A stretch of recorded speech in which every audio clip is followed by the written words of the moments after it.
right, so now that you've learned how to find clients and how to get your business going with freelance jobs, I'm going to cover some important things to consider and keep in mind related to freelancing.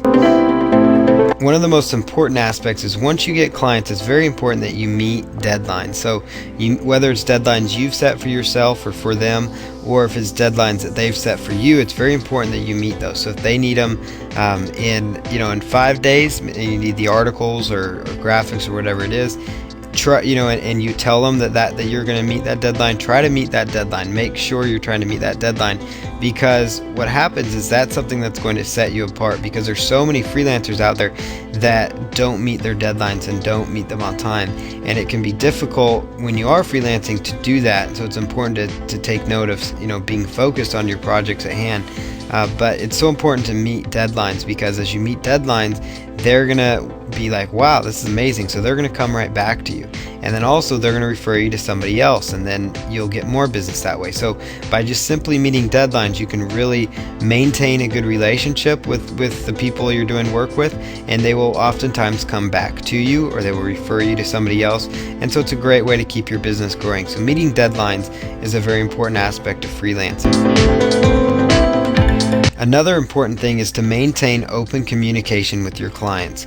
So what that means is, whether it's, through email, or if it's through phone calls, or even instant messaging, or other social networking aspects like, Twitter direct messages, or Facebook post or something on Facebook walls or Facebook emails. It's so important that you maintain open communication as you do your project. So, if you have an article project and it's day 3 or 4, send them a quick email. Hey, just touching base to let you know I'm at this point. Or maybe send them an email. Hey, sorry, I wasn't able to get something done today. I'm going to work on it tomorrow. Or, we're having a baby, so we're not going to be able to, I'm not going to be able to work on your project for the next few days. I'm sick right now. I'm really sick. I can't work on your project. Things like that are really important, because you're going to find that they're not going to get upset if maybe there's a delay on the project. Like if for some reason you're not going to meet a deadline and you let them know that, they're not going to get upset. Typically they're going to just say, okay, great, thanks for telling me. But they would get upset if you didn't tell them. So it's so important to maintain your open communication, because that will set you apart again from the other freelancers. It's one of those things you can use to set yourself apart from the other ones.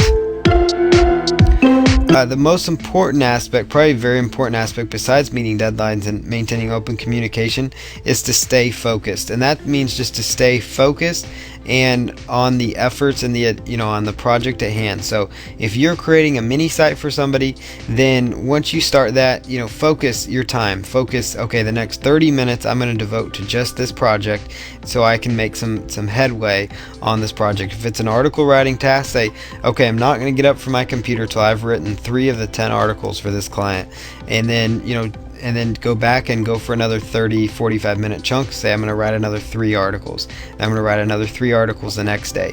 And if you just focus out your time, so maybe you have a 7-day project or a 5-day project, and you decide to focus 30 minutes a day, that would come to about 2.5 hours of total, focused work where you just focus on that.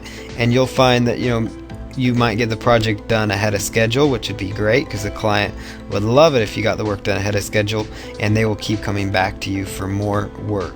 Another important thing to do that not a lot of freelancers do enough of is ask for testimonials.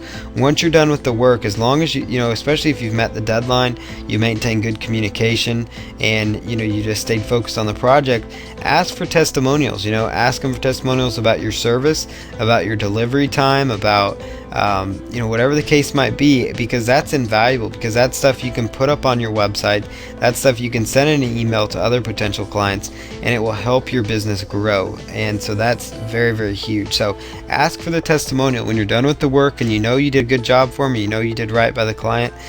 Make sure you ask for a testimonial, because they will give you one most of the time if you ask for it. Then the other thing to really keep in mind when you are doing freelancing is to not devalue your services. And by that I mean, make sure what makes you comfortable to make money. So whether it's making $5 per article, if that means a lot to you, or if it's making $10 an hour. But don't work for $1 or $2 an hour. unless you really have to, or unless that makes you feel comfortable, but it shouldn't. There's no need to starve yourself on a project. So you need to make sure that you do not devalue your services, because what happens, and it's easy to do, is that you take on a project for a small budget, and then you have a client with the bigger budget come along, and that bigger budget client will basically they're giving you more money, so it's a lot easier to focus on their project because you have more money. And what happens is that smaller client will sit there, and it becomes kind of almost a nag for you, and so you don't meet the deadline, and then they get upset, and then they'll say bad things about you maybe, so it's just not a good situation. So you don't want to devalue your services, so you want to keep your services. I'm not saying you charge a lot for them, but you don't want to give in. So you determine what makes you feel comfortable. That's going to be between, that's a decision you have to make, is, okay, what makes me feel comfortable, or I really need the money, but it's kind of like, if you're only going to make $1 or $2 an hour when the project's done, you may as well just have done the stuff just for yourself, because you would have gotten a better return on your investment long term.